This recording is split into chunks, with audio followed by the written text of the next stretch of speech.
Welcome to another episode of the Lead Gen Hustlers Show. Today, we're excited to welcome Ariel Levin, the driving force behind SDR Labs. Ariel's journey from spearheading sales and marketing efforts to pioneering his latest venture with SDR Labs showcases his commitment to innovation in the B2B lead gen space. Ariel has an impressive team and has been on a crazy journey. And today in this episode, we're going to break down his story and how he's gone to launching SDR Labs and what he does to be able to ensure that his clients connect with highly qualified prospects to be able to increase their conversion rates, leveraging sales and AI. So join us on this journey as we delve into Ariel's path to be able to dive into his strategies, the challenges, and his breakthroughs through his journey along the way. Ariel, it is a pleasure to have you here. Thank you so much for joining me and welcome to the Lead Gen Hustlers Show. Thanks, Noah. Thanks for the warm welcome. Yeah, no worries. It's a pleasure to have you dialing in. So where are you based? I'm based in Israel. With Awesome. My teams is all over the world. Awesome, that's great. And yeah, maybe to kick off, it'd be awesome to just tell the people what you're working on at SDR Labs and a little bit about yourself. Cool. So I'm nearly 48. I live in Israel. I'm married plus two young girls. In my spare time, I go stand-up paddleboarding and mountain biking. And what I do here is I have an agency. We've got about 10 staff, including myself. And what we do is we do appointment booking for B2B companies worldwide, mostly in English-speaking countries. Awesome. That's really, really cool. And from what I saw to kick off, well, I'd love to just dive into a little bit about your journey and how you got started. So you've been from SDR to head of sales throughout the years, and then actually had agency, sold marketing as well. Were you doing like the LinkedIn aspect of lead gen? So it'd just be cool to just hear about how you got started and just talk me through how you got to today, where you're at with SDR Labs, your latest venture.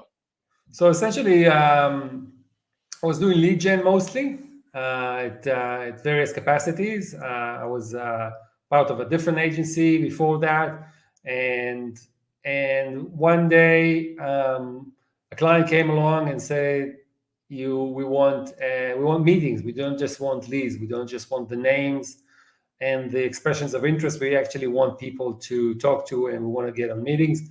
So I hired my first SDR. I had some experience because I was doing real estate back when I was living in New Zealand. So I was 2002, 2011, I was living in New Zealand. I was doing real estate. And the work that I was doing, which was a lot of personal branding, but I did a lot of SDR type of work. So looking for leads, connecting with leads, finding leads. So I was pretty well equipped to do the same type of work. And from there on, we developed what we have now, and I have some team in Macedonia, and this is essentially what we do, just SDR as a service. Okay, awesome. And just talk me through. So like so you had another agency before, and then this pivoted into SDR Labs as like your most recent like company, because from what I understand, this started more recently. So like, how did you go from there to here today? Just so we can just understand a little bit more about that. Sure. So I had a different brand that I was a part of a different agency, which here in Israel, which was just doing lead generation, and then soul marketing. My previous agency, we were doing a mix, and then when we really and the name wasn't really representing what we're doing, and it was about marketing. With what we're doing today is more around sales. Yep. So that brand has done what it had to do, and now we rebranded and we're more focused. In the previous brand, we were doing some work in Hebrew. Now we're doing only work in English. So that's essentially the nature of the rebrand. That's awesome, and yeah, that makes sense with SDR Labs and your experience as well. To dive into just understanding a little bit more about the service offering. So what does that look like when someone was to work with you? Yeah, what does a typical, I guess, service look like? Because you have a number of different offerings within that. So is it with the SDR as a service? It'd be just cool to maybe just understand what that looks like and yeah, how that works. Sure. So essentially what we do with all the clients is we really understand what who their target audience is, like what we call an ICP, ideal customer persona. And so we find that out. We find out the messaging. We try to compose an offer for them. An offer that's going to be a no-brainer for somebody to join. If it's a software company, maybe they can do a roadmap or some sort of a plan, something that's really tangible that people would say, wow, that's great value. I can't pass on that. Because with cold outreach, we really need to have a good offer. So we have a strong list, which we use a host of tools to use to build. For example, this morning I was working with Ocean.io. It's a lookalike software Yeah. for if I want to find specific companies based on different companies.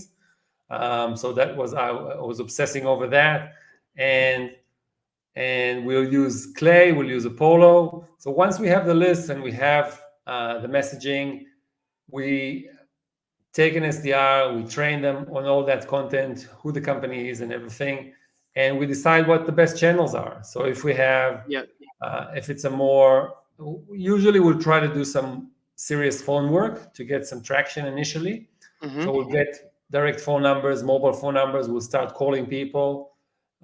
Failing that, if they're not reachable via phone or we can't get the number, we'll try them via email. And then lastly, we'll try LinkedIn because LinkedIn is the slowest. It's one of the best, but it's still the slowest method, especially at the beginning because we want to get feedback. We want to see if the offer resonates or not. And we also combine in specific agency industries where people are more active on Twitter. We'll try to find them on Twitter as well, start engaging them over there, liking, sharing, and then try to DM them over there. So Mm-hmm. those 4 channels that we usually work with, yeah. And then, so within the service offering, is it one service that you're doing, or are there a multitude dependent on the channels or the level of support? Just to, so because this is really interesting for like the agency owners or people wanting to get into the space to understand like how you differentiate yourself. So yeah, is that you're offering that one offering where you first do the discovery and then identify the channels, and it's like a SDR as a service package, or is there a package for email, a package for Twitter? How does that kind of work and look like as a structure? Yeah, it's very much budget based. So if a client has a full budget and they can take everything, we'll sell them everything. If they just want to test the water with test the waters with some LinkedIn work, we'll do a LinkedIn package. We'll do an email package. We'll do a LinkedIn and email package, LinkedIn email and phone package. Yeah. Just phone package if they want some quick results. We'll do that. So it's really we have a price list that we work with, and we know how much we can charge and what we want to charge, and we take it from there. But it's That's that's interesting. we naturally we see the best results when we combine all the tools together. But not Hmm. all the clients are have the capacity or the budget to go through that. Yeah.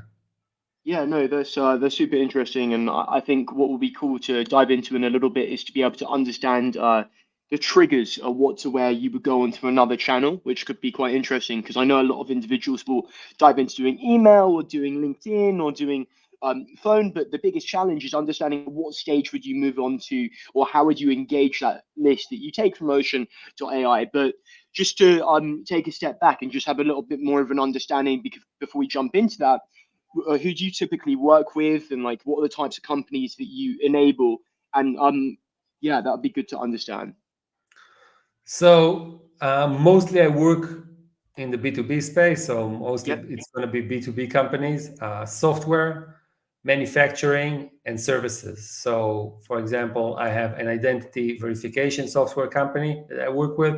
I have a totally different bakery equipment manufacturing company that I work with, which we market worldwide.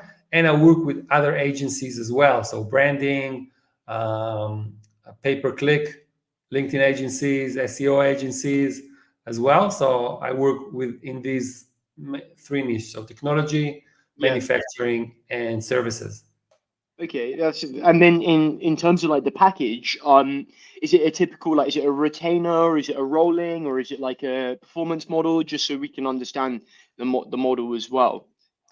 So we usually start with a retainer, and Yep. once we get an understanding of what the lead cost per lead is, and sometimes we move into a cost per lead engagement, but usually Yeah. we'll start with the retainer. Yeah. Okay, awesome. And then get the SDRs, are they in-house, or like in terms of they're on your side, or are they placed into the company side as well when you do Mostly it? they are on our side, so Yeah. they're outsourced, but we have capacity to train them. So sometimes a client would say, "Hey, we want to hire this person internally," and then we'll negotiate. Usually, there's a pre-negotiated price of a few months, Yeah. and they'll take them on board. Yeah, I think that's interesting because then you can train them up on like your expertise, your knowledge, and then you can, yeah, enable them to go into there as well to have that personal relationship as well in parallel.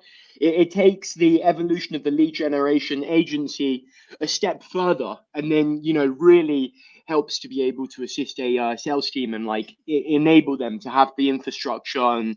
Who knows how that can evolve? That can evolve into a whole pod of SDRs, for example. It doesn't just have to stay at that one individual as you scale up. So I think this is correct. really cool. Good angle and strategy to stand out in the space. And just so you've been going for how long with SDR Labs, even though it's a rebrand? Is it effectively since January, or like how long is the um how long have you been operating for? Just so we can As understand SDR like Labs, yes, since yeah, January 2024. What are we in? 24, yeah. yeah, Uh, yeah. yeah. So That's I awesome. had the brand for a little while, but there was the war here and stuff, so I took some time Yep. before I launched it. Yeah. Okay, so we're now like three months in, coming into month four. So like that's really exciting. But obviously, for all of our listeners, we have to consider that you have had the agency before, gone through the rebrand, and had all of those individuals. So it's an evolution, or as opposed to starting from scratch to that degree, from what I can understand. Yeah, Yeah. it definitely is an evolution. Nice, that's great. And in terms of the fulfillment process, I know like we dived into that in a little bit, but yeah, like let's it would be cool to understand what that engagement would look like. Can you talk me through like um you come in and the structure? Do you do sessions with the client to uncover the ICP, and just what does that process look like to be able to kind of walk through and deliver for a client when engaging with them? Sure. So it can be very different because Okay. if we have an agency founder-led growth, founder-led sales, then we'll just talk to that person for half an hour, 1 hour, and we'll get everything done, and then we launch. Whereby if we work with a larger company, we'll talk with the sales team to understand what their definition of a sales qualified lead is. We'll talk with the product team to get a better understanding of the product, so we can Hmm. discuss that. We'll talk with the marketing team to understand the background of what they're doing and how they expect to receive things, and we so that's going to be the initial onboarding process, kickoff process, and then essentially we work with ClickUp to manage all the tasks. So that gives us some flexibility. We're looking into actually bringing the clients into that process so they know as guests, so they'll know at what stage we're at each at any given time. So we have that data, we process it, we send it back to the client. So we say, here's the list that we've created. Are you okay with it? Here are the messages that we've created. Are you okay with it? Here's the offering. Here's the phone script. And then there's some coming and going about that until we reach a conclusion. And then essentially we start the work. Okay. So we're in daily contact with the client. Say, this is what we've done today. We also build a dashboard within a HubSpot so the client can watch what we're doing as well. And we have a set quota per day per client. So, for example, email, it's going to be around 35, 50 emails per day per profile that we manage. LinkedIn is 25. Phone calls, we do anything from 100 to 200 dials. Um, and so that's the fulfillment. We catch up with the client usually once a week, and they get the report on an ongoing basis. Sometimes we Hmm. do a more enhanced report at the end of the month. If they need to present it internally, then we'll create it for them. And then when it comes to the North Star, what's the like? Obviously, this changes depending on the type of organization that you work with, but um, Yeah, what's like a typical, let's take like an example of a client that you're working with who you're like, like a B2B tech company as an example, maybe, that's wanting to generate more leads. Like, what are you aligning as the metric of success? Because you're saying that you're tracking all of the interactions per day, but what are you looking at in terms of within a timeline? This is what we're looking to achieve, um, and this is the measurement of success. Yeah, so it varies because we have Yeah. big enterprise companies that are looking for 2 3 leads a month. Okay. An average client would be happy with 12 to 15 leads a month. And if we have an event, for example, Money 2020 or ICE or some sort of an expo or conference like this, we can even generate 30, 40 meetings in that month because everybody is coming into that event. People are more open to meet, and we also have a list of who's going to be at the attend, who's going to attend. So that's sort of the numbers. We also know what the client is doesn't want to exceed in terms of cost per lead, and we know what our service costs them. So we always have that as well. We just try to go below what they're willing to pay per lead. Yeah. Uh, so that's another measurement that we look at. Yeah. And like the narrative when you're speaking to someone, do you explain that like the so is it a couple of ways where the SDR can actually do the activities and actions, or you can have your additional team to be able to do that? Is that like how that works when it comes to the fulfillment and delivery in terms of like who's actually executing? Because obviously a typical agency is creating maybe a set of campaigns, and then they may have an expert to be able to build out the copy and the targeting, but and then execute it. Yeah, like what is that kind of narrative that, and how do you go about that? So our team looks like there's a sales operations guy. So they build the list using Clay. Clay is essentially a spreadsheet on steroids with artificial intelligence involved.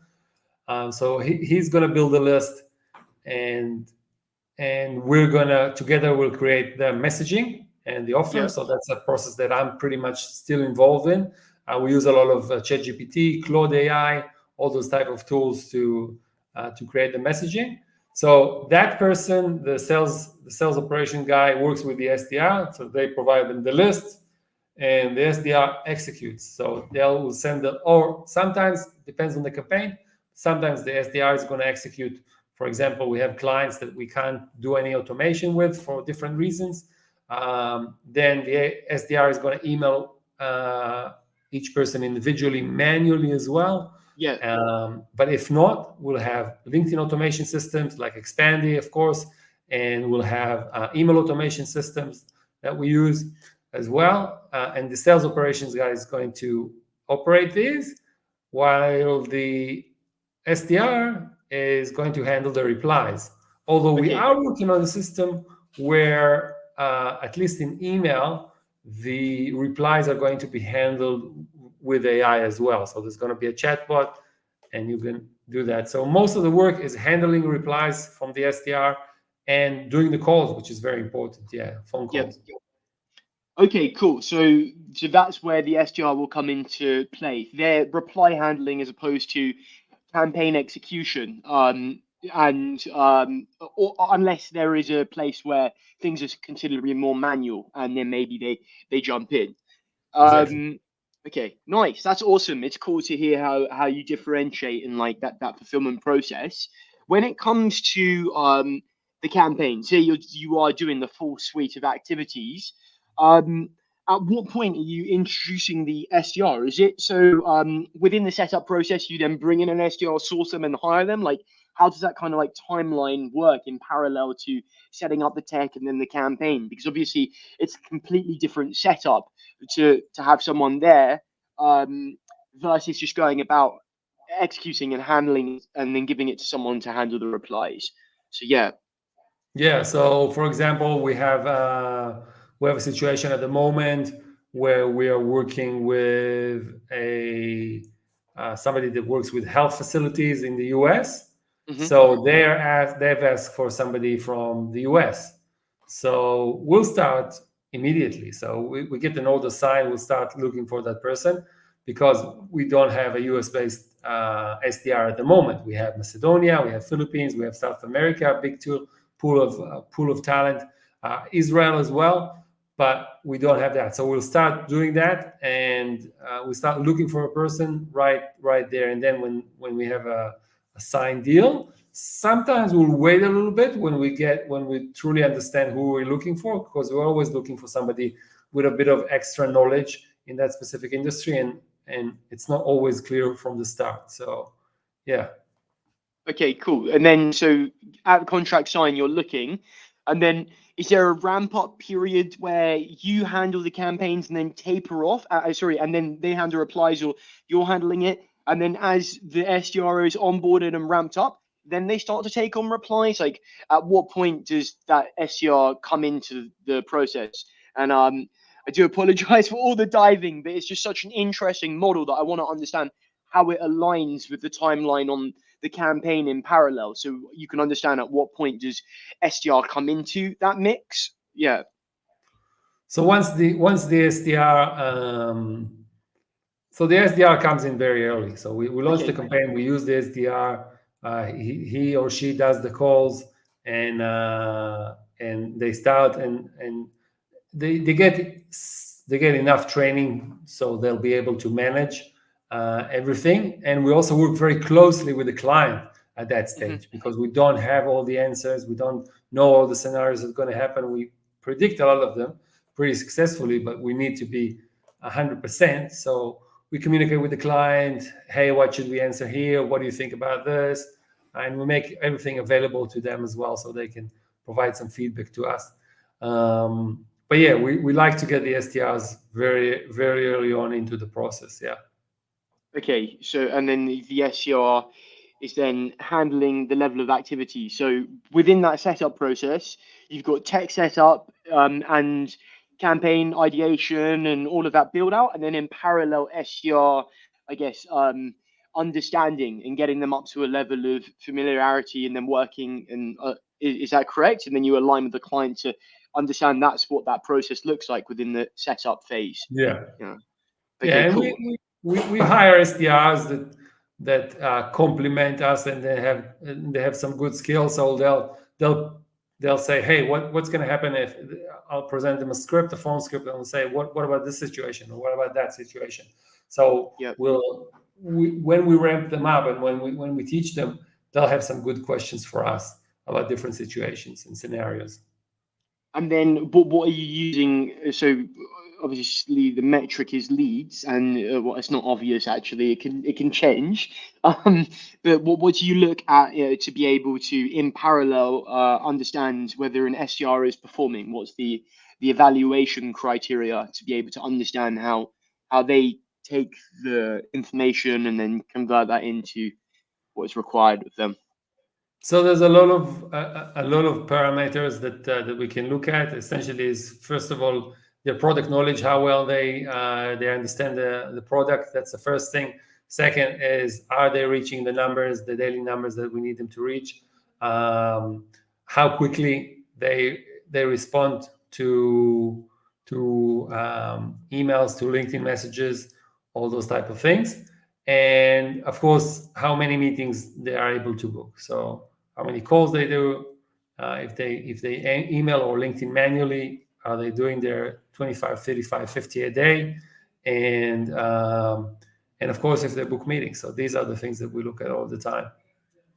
Yeah, that's interesting, and also to consider that, like, typically you could even say that the when automating activities, you're kind of taking a lot of that work off of the SDR. So it's interesting to understand, like, how does that fit into what the SDR is doing? Is it, if the company is leveraging automation and scaling up their activities through like instantly, smart lead, expandy, the SDR is just on replies, and then therefore you're using different metrics to track how they convert that, or is it that the SDR, if they're doing the manual versus automation, it doesn't kind of work against them? Just to understand, like, how that works. Yeah. Um, well, I mean, we'll adapt the numbers, and Yeah. we'll change them accordingly to what they're doing. and we also in constant discussion with them. If something, if we set the bar too high, then we'll definitely be able to change it. But usually, we know what an SDR can do and can't do per day, and we'll do that. And we also give them the best tools. So, if they're doing calls, I don't expect anybody to do 200 dials a day without 2x Connect, the dialer. I don't expect anybody to do manual LinkedIn work. We have Expandy for that. Yeah. But what I was trying to understand is, would the SDR be then actually handling their campaigns, or would it be taken care of by your team? And because if so, the only thing that the SDR is then doing, if it's handled by your team, is the replies to a degree and trying to convert that conversation, which takes a lot of the legwork off of the SDR. So does the engagement change when there's a significant more level of automation and like the level of responsibility on the SDR? Is that differing if that is the case versus the manual approach, I guess, running a form of an algoji sequence or equivalent to do? Yeah. I'm not sure I understood this question. Yeah, so what I was just trying to understand is, with the SDR, if you're doing a lot of the automated campaigns, the level of work that they're doing is going to be focused on the later stages. So would the way that you monitor that SDR and kind of engagement differ? Because they're not having to do the lead gen in essence, they're only handling the replies. And like it's a differ as a result in terms Yeah, of it the would way that. differ. Yeah, of course it would differ. Yeah. Yeah, Yeah. okay, cool. That's just interesting to understand, because some people say like the SDR is to a degree not required if you're doing all of the automatic work, and someone can pick in and handle the reply. So I wanted to understand, like, how do you deal with that kind of um yeah I think the SDR that is still situation. required, especially doing the phone work and the replies to email. It's tough. It can be tough out there for some of the industries.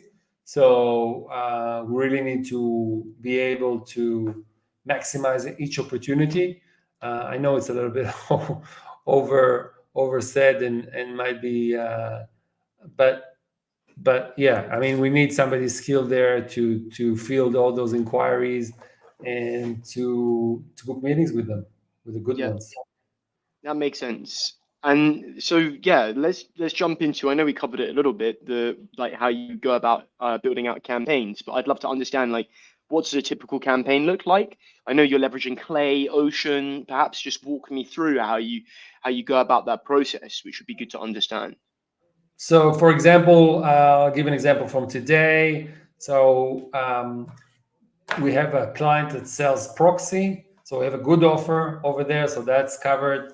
That's good. It's very simple. We're just reaching out to people and asking if they want to free trial us and give them a very good free trial. So that's one thing. So that's covered. But what we do is we grab Ocean. Ocean Hmm. is a lookalike tool that shows us, so I can put Expandy and it's going to show me other alternatives, for example. So what I've done is I've gone into Ocean and I've looked for companies and I create the list. Now I'm going to export those lists and I'm going to the list that I'm 100% happy with. I'm going to put into Apollo and I'm going to upload them into Apollo. Apollo, if you're not familiar with it, it's essentially a contacts database, and I can put a list of companies there, and it's going to show me who works there. So I can find those CTOs, the data people, and all those people. So that's going to help me create the list. If I'm not sure about those companies, what I'm going to do is I'm going to take those companies and I'm going to put the list into Clay, and I'm going to say, "Hey, Clay, the Clay agent, um, go into the website of that company and scan it and use AI to tell me whether they match the criteria that I'm looking for." So, and that's going to give me a smaller list, which I'm going to use again with Apollo, find the right people, and then I can download this list from Apollo after I've enriched it with phone numbers, with with the LinkedIn URLs, and then I can start. I mean, if I'm calling, then I'll keep them on Apollo. I have a sequencer in Apollo. If I'm doing LinkedIn, then I'll do it on Expandy. And if I'm doing email, I use Instantly or Smartly. We're just in the transition between those two. Um, and that's essentially how we run it. And everything's connected to HubSpot, so we can update everything pretty much automatically to keep reporting for the client. Yeah. Okay, that's awesome. That's really cool, and I love the calling aspect as well. So, do you typically start with calls and then go through to other channels? Like, what are the steps? So, from obviously attaining the data to being going live, at what platforms do you start with, and then how does it move on with the triggers to be able to get to the next platform, or is it all different lists, which mean that it just operates in their own environments?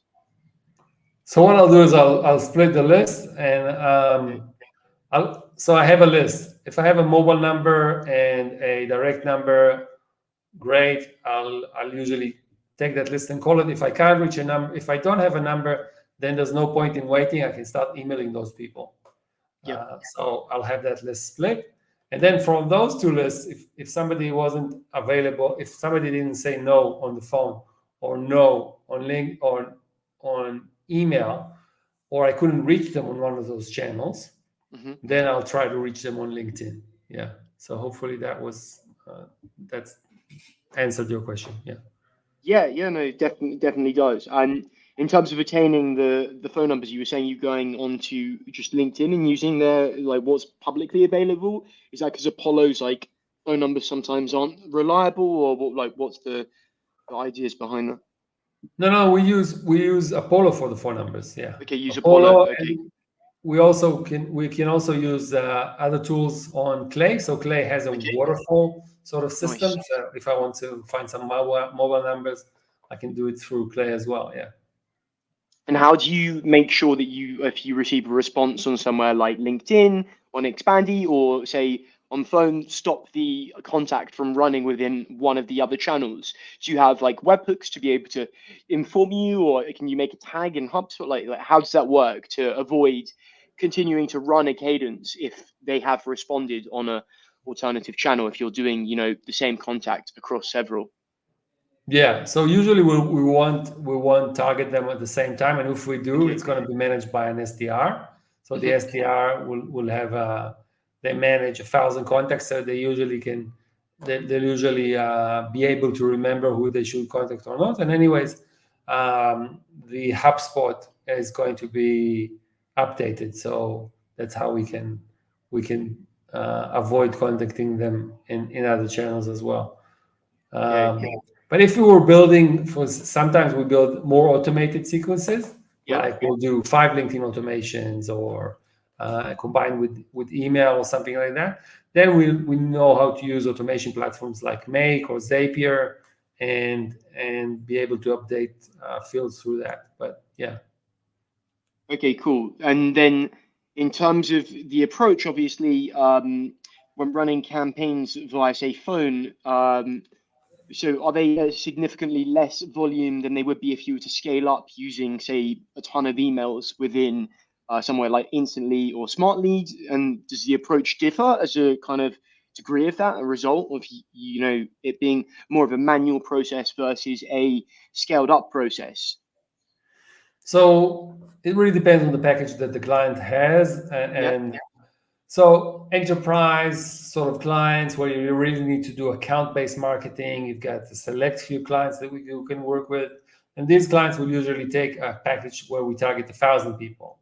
Okay. But when you work with an agency, for example, and there's thousands and tens of thousands of companies that we can work with, then we'll use email and we'll do 10, 20, 30, 40, 50,000 emails blast. So it also depends on the urgency that Hmm. people want results. So if they want results now, then we need to do email. We need to do phone. We need to do email. If they want to nurture, create relationship, engage, do some social selling, then we'll use LinkedIn.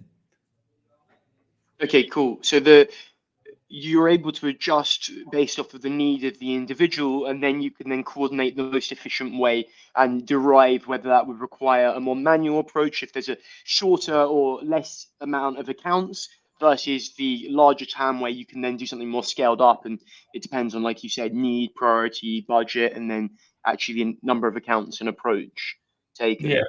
Yeah. And we also use, if we see that one channel is working great, then we'll focus on that. If we need to double down on something, we'll do that. If the results are a little bit short, then we'll do some more email, we'll do some more LinkedIn, we'll jump on the phone a little bit more. Yeah, just talking from HubSpot, which was really interesting to dive into the life cycle stages and how a contact kind of goes about the process and where leads are added in. I just want to understand, what does a typical cadence look like in terms of like the flow?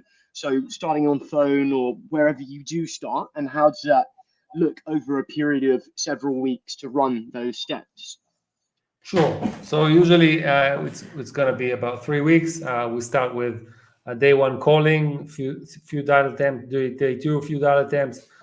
Day three, stop. Day four, day five, a few more data attempts. If we fail that, then we move to email. So we'll send a Mhm. series of 4 emails, and then so that's going to be over a week. And then LinkedIn is a little bit longer. So we're going to be so it's going to, let's say we've exhausted the two previous campaigns of LinkedIn, of phone and email, and then it's going to be connection request. After they connected, we'll wait a couple of days. Then first message, 5 days, second message, and another 5 days, the third message. So that's pretty much the cadence. Yeah. And then, in terms of when running campaigns, are you doing this in a series of campaigns in parallel with each other and then split by actions per day? Just to be able to understand why I'm asking this, a lot of agencies operate in batches where they'll test different angles, different ideas, and positionings of the offers. So I wanted to just understand, like, because um, it can take a longer time to be able to get through that level of actions if you have to do calls, then, after no response over, say, 8-day period, move to email and then LinkedIn. Um, are you testing multiple angles in parallel and having multiple campaigns live? Or like, how does that work to get through sets and understand offers and scale up when you find something that works? Sure. So it really depends on how much volume we have to test. So usually with a normal campaign, we'll just work with one angle, and if it doesn't work, we'll test something different. Okay. But if we work on a higher volume campaign, so for example, we have three different audiences, three SDRs that work, we'll launch each one of them with a sort of slightly different angle or a completely different angle, completely different offer. If we use email as well, large volume email, then we can test different angles as well. So it's really horses for courses. Yeah, Yeah. it's it's what's needed in a specific situation. Yeah, but you need to have a certain volume to have meaningful tests. Yeah. Yeah. Okay. So what does that look like in terms of like a certain volume? Is it like 300 or 500 contacts gone through? Or like what are you looking at when it comes to like understanding at what point has it been a sufficient test and then start to analyze that?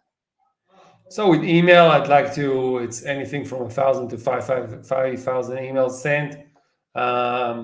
In LinkedIn, it needs to be a whole month of connection requests that I've sent, and seeing what the response is. With phone, it's really about the connect. It's not so much about the dials. Okay. So um, if I was able to connect with people, how are they responding? Is the offer resonating with them? So and that's a more I don't have a specific number for that, Yeah. because a campaign can be an absolute banger, and I can, within the first sort of couple of days of calling, we'll know that it's working, and otherwise, and other ones are going to take longer to mature and to connect. So um, it's more of the experience or the hands-on sort of what's happening in the field at the moment that gives us the feedback. But yeah. So it's more sentiment based off of the actual receptiveness within a within live interactions. I think also I'd love to understand, do you consider a campaign where it is run via phone, email, and LinkedIn as one campaign, or are you looking at these as isolated tests in parallel, and then those are three campaigns even though they are still doing the same thing, all working in unison? Like, yeah, are you considering that just a singular campaign or multiple? So it's each of those is a component of one big Okay, campaign. So the okay. campaign is we choose one audience, we work with that audience, and that's going to be one campaign throughout the sequence. Yeah. Yeah, it's just because obviously they're working in silo, so that's why I wanted to understand that. And then, do you would you retarget the entire list of contacts based off of just no response on any of the other channels, or is it just everyone will receive multiple touch points? You know, like yeah, how do you kind of manage that?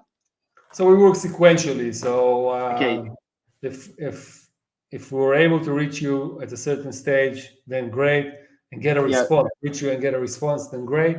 Um, and if we're not able, we'll use a different angle, and yeah, then but also if we see that, for example, we got some progress on LinkedIn, but something stuck, then we'll revert back to doing some phone calls. And this is where an SDR who knows what's happening is going to be very valuable, and is going to look, okay, these are the people that I have at the moment. This one that hasn't been responsive, so I'll bump it up via LinkedIn, I'll bump it up via email, I'll bump it up via phone. So yeah. then that's the human touch. And that's super important. Like, if anyone is familiar with like the Sam Nelson kind of coined Algoji sequence, like I know that if I was doing something, running several of these activities and using that strategy as opposed to just going automated and just not doing anything else, I would not personally feel like I'm doing a good enough job. If I just was like smart lead, expand it, let it run, I feel like what you're doing makes a lot more sense to be able to do everything in your power to get the best results for a client. Obviously, it varies depending on how large a TAM is, but I think it can be more impactful to be able to run those steps and then have an SDR with the strategy to be able to actually go, what can we move on to because this hasn't worked, or what channel can we test in parallel? So that's very interesting. Um, yeah, in terms of like a campaign when it doesn't go well, like what are you doing to pivot? Will you just drop a channel? Are you just changing approaches? Like how do you approach that when an offer's not So really resonating? yeah. So if a campaign doesn't work, there's a few channels that we want to explore. Uh, is the list is the list good, of good quality? Does the client know their ICP well? So these are two questions that go hand in hand. So can we change the list? Can we change the ICP? Yeah, Do we need is the volume enough? Do we need to maybe engage in do bigger volume, double the numbers that we can where we can. Um, so is the offer resonating? Is so we might go, for example, the company I'm working right now. I'm very fortunate to be connected to the CEO of a potential client, of somebody a CEO who's a potential lead as well, so I can pre-interview them. But we'll try to interview some of the people from the ideal customer persona and say, hey, does this offer resonate with you? Ideally, we do it before the campaign, but we can do it later on as well.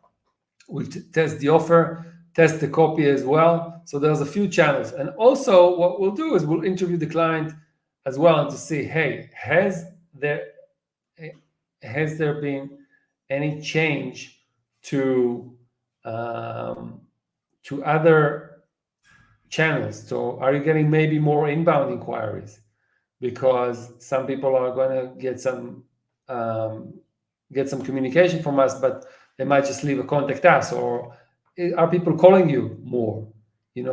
Have you been tracking the inbound lead sources as well? Because sometimes there's going to be an overlap, or some leads are going to be aware of the situation. They're going to be made aware of our solution, of the service, but they're going to choose a different means of communication because they're going to do some more research themselves, and then they're going to leave a contact us form. They're going to respond to a Facebook ad. And then we can say, okay, let's look at the list. Let's look at the list of your inbound leads. and let's compare them with the lists that we have right now. And it's very, very easy. You do Control F and you search for the name, and all of a sudden Yeah. you had 2 touch points with those people. So you can say, Yeah. actually, this campaign might work. They just convert in a different channel that we don't Yeah. control. And then we'll say you need to attribute those leads to us, Yeah. or give Okay. partial attribution to SDR Labs. I think that's really interesting because it's super clear that your angle is that you're doing a lot more bespoke work to enable you to be able to develop the right play, to understand what is the right offer or when to pivot when something isn't working. And yeah, that's something which is um, often perhaps someone may focus on just one channel and not do that. They may just go add the leads into, yeah, Expandy as an example, and then just keep going down that road and yes, pivoting based on the results, but not actually doing interviews with customers or prospective leads or getting into that mindset and offering more of a custom approach to understanding, which is what you're able to do, having an SDR actually alongside you or as a representative of their company. But when it comes to actually running the campaigns itself, are you running them leveraging the company's executives' profiles, or is it purely the SDR's profile? And do you feel like it hinders the response rate as a result of that as well? Of course it does. So you want to go up in the organization. You want to go peer approaching a different peer. So Yep. CTO approaching a CTO. So that's a lot better. We sometimes use our own profile, our company's profile, avatars as well, but we don't see the same type of results in this situation. Yeah. When it comes to a level of thought leadership and working with different organizations, you can obviously leverage their profiles on LinkedIn, and on email, you can leverage their names. When doing outreach, who are you using, or are you creating your own email addresses? And what does the level of seniority need to be able to ensure that you can increase reply rates and resonate with the people you're reaching out to? Sure. So on LinkedIn, we'll try to use the person, the right peer, the person who's already at the same job title. So CTO is going to contact CTO, CEO is going to contact CEO. So that's what we're going to do. With phone, it's going to be the SDR. It's going to be the SDR personality. And actually, a lot of times, we'll just tweak their name a little bit because they have an Israeli name or a different name. So we'll tweak it a little bit. So it's more because we usually call the US. Yeah. So we want to have an easy to know name, an easy to understand name. And with email, it varies. Usually it's going to be, we create our own email addresses. So if we work, for example, we have a big client in the identity verification space. So we'll have a dedicated email account for each of them. So we'll contact on their behalf. If it's a CEO, usually they're not comfortable to use their own name because they're the CEO, so it might not look good. So we'll just create a different name. It doesn't really matter. We'll just that person is going to be the partnerships manager for all that matters. Yeah. So And then with the emails, they redirect back to the company, and you don't need to have a LinkedIn profile in parallel. If you do set up, say, a new individual that's going to be there, would you have like a LinkedIn profile to be able to back up what that email address is, or is it often not a big deal? And you like, yeah, do you have to have that? not a big deal. Not a big deal. Okay. No, it's not. Doesn't have to connect with the specific. But usually, there's going to be at least two channels that are going to be under the same name. So, for example, if it's our own SDR, it's Daniel doing the work. Then we're gonna have Daniel as the email, and Daniel doing the phone calls as well. If it's their LinkedIn profile, then we'll have the same the same SDR on the calling name and the email name as well. The email sender, the caller, and the email sender. So Yeah. it's gonna be it's going to be pretty much the same in as many channels that we can control. And then last thing, because it's just so interesting, your approach is unique here. Where do you take Twitter and channels like this? Where does that fit into the mix? And are you tracking that as an activity logged in somewhere like HubSpot or like so yeah, firstly, where does something like Twitter come about, or engagements and micro touch points using social? So Twitter is a little bit more challenging. We do it in Okay. very specific campaigns because most platforms would not report on, Yep. like, it's not like LinkedIn. You can find people's LinkedIn in a polo, so it's very easy to find. Twitter is a little bit more complex. But if we have smaller accounts that we need to leverage all channels for them, so we'll Google that name, that person's name, and the word X, or used to be Twitter, and then we'll see if we can find the right person over there and whether they are work oriented in their tweets, or are they talking about software, or are they just talking about hockey and football. Mm, So, and if they are talking about that, then we'll add that over there. And we'll the only way that we'll see, although there are tools for Twitter engagement and Twitter CRMs, we'll just do it through HubSpot. It's the simplest form of doing yeah. that. Yeah, and Mm, it's a more natural, organic sort of activity. It's like, mhm. what has this person done today? Have they tweeted? Can we respond to that tweet? Do we want to share it? Is it valuable? Um, can we enter into some sort of a discussion with them?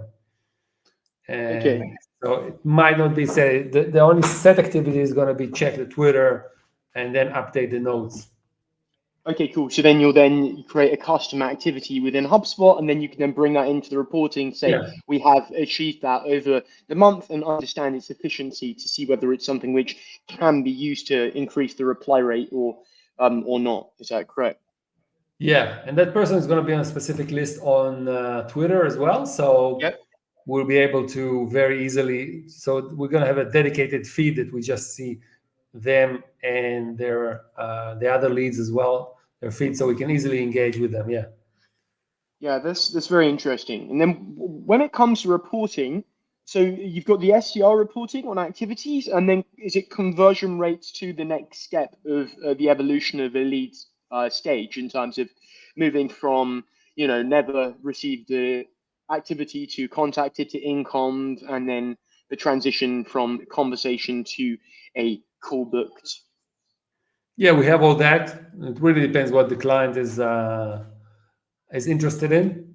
Yep. So some clients are just they just want to they're just interested in meetings. Some want to see the conversions and what messages have worked best. So all that. So we are able to give very detailed stats because everything's HubSpot. So it's just a matter of playing with it and creating a report and putting that report into a specific dashboard. That's awesome. And I like that you're doing something outside of their typical environment. So you don't have to build into their CRM, and each CRM can differ depending on the type of organization. So you can have standardized HubSpot environment they can leverage, then they can ping it into wherever they want. And also for a duplication perspective, it's really valuable as well, because of the data. So that's very interesting. Um, so yeah, we've done a real deep dive into campaigns, processes, reporting, client management, and just discussing the entire flow. I want to maybe just take a step back before we wrap up and just understand what does it look like in the future for SDR Labs. What are you going to be doing in terms of scaling, and what's the focus over the next, say, um, 10 months or so going forwards? Cool. So we practice what we preach. So we are doing large scale email campaigns. We're going to do more phone work as well. Talk Yep. with companies that are growing and say, hey, is there something we can talk about in terms of your growth? Can we cooperate? So phone work, email work. We're going to use score apps. We're going to do some quizzes. See if people are responsive to that. That's going to be an interesting one.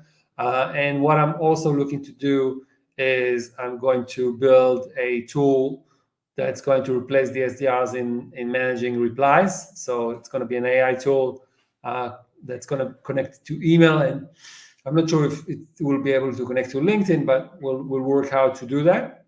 So replies are going to be managed by AI, and we can do the appointment booking like that, and hopefully we'll be able to sell it to other agencies. And personally, I'm going to do more AI work. So just I do some AI training with Yep. some companies, especially around sales and marketing. So I want to do more of that. And what else on our plan? And maybe do an SDR course. So I want to open source everything that we do, so I can um, very easily bring people on board. So if I'm hiring, Yep. I can just say, "Hey, come and watch these series of videos on YouTube, and you can join us if you've got everything." And so just open source everything, and that's going to allow us to really hire a lot quicker, and Yep. also get inbound inquiries. So people are going to watch this and going to say, "Okay, I've got everything. Can I get a job?" Yeah, sure. And do you Let's do have it. so are there hooks as well? Like you're saying, like you're gonna do, you do workshops, you do educational sessions. I saw you have a LinkedIn event. Would you say that these are kind of like an initial hook to be able to create a touch point and then bring someone in to start an initial conversation before they engage with you? Is that kind of the ideas around those types of things? That's part of it. Yeah, definitely. Yep. I'm doing a lot of. I usually do a lot of posting on LinkedIn. I've just been got really busy and stopped, but I'm going to do more of that. And there's a guy called Matthew Larson. Check him out on YouTube if you're an agency owner. He's got some amazing systems. So he has this whole big board of things, and might employ some of that as well. So that's like webinars and videos Yep. and doing a lot of that. But so that's definitely something that we want to do. I might even join his program as well. But yeah, just try to do as much as possible. Doing things like this is very good Yep. because we can cut it up, make it into different content pieces. Content Yep. pieces. Yeah. Yep. Yeah, that's awesome. Yeah, definitely. We like to do that as well and slice these types of things up. Just an interesting thing, you're at like over 40K followers on LinkedIn. Like that's an impressive number. How did you go about doing that? Because obviously a lot of these earlier stage agencies want to understand how to build out their brand. What was the way to be able to get to that level and establish your thought leadership and get that authority through LinkedIn? So essentially, it was some very successful lead magnets. Yep. So you know, um, here's a lead magnet I created, make it very valuable, and um, and um, and just say, hey, if you want it, connect with me, and I'll send it over to you. So, or follow me, and I'll send it over to you. Um, and that's and just posting consistently is a big one. Yep. Um, that's a very big one, posting consistently, and just taking advantage of every opportunity. Just doing the basic, commenting on Yep. other people's posts. So what you want to do is you want to have people visiting your profile, Hmm. and you want the default button to be follow. So Yep. that's how you're going to get a lot of follows.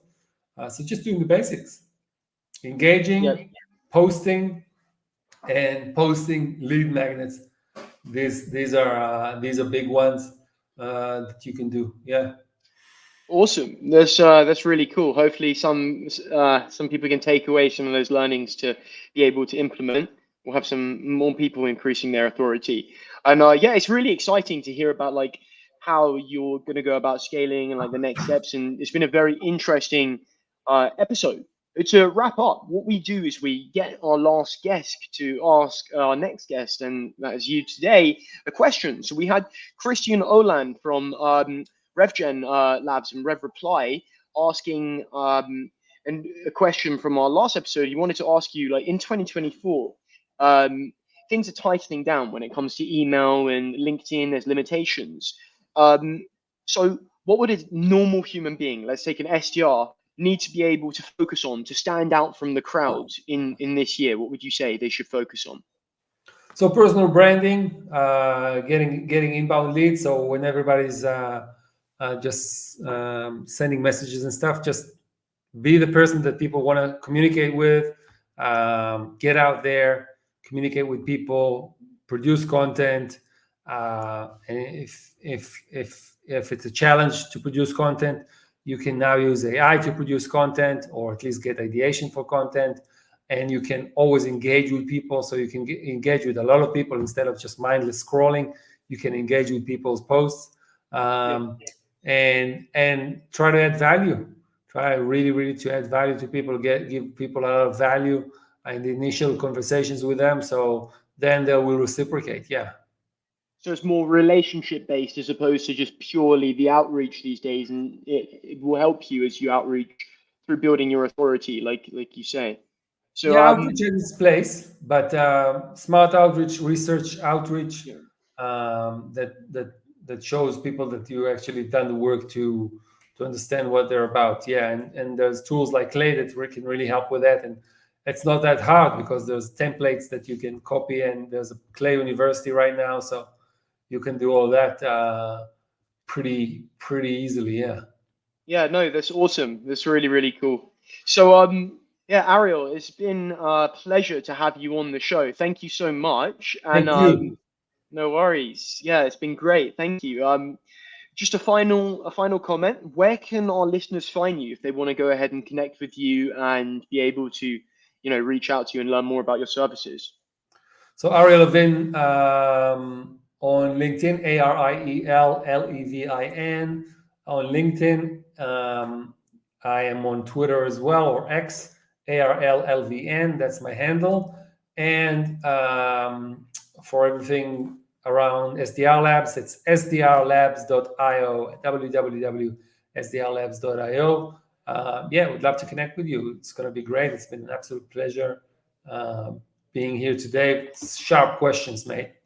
Yeah, no, great conversation. It comes from sheer curiosity. So thank you for answering and giving us all an insight into an interesting way to be able to aid and assist these businesses. It's a very interesting approach with the SDR piece in parallel to what you're doing. So, Ariel, it's been a pleasure. Thank you so much. Thank you.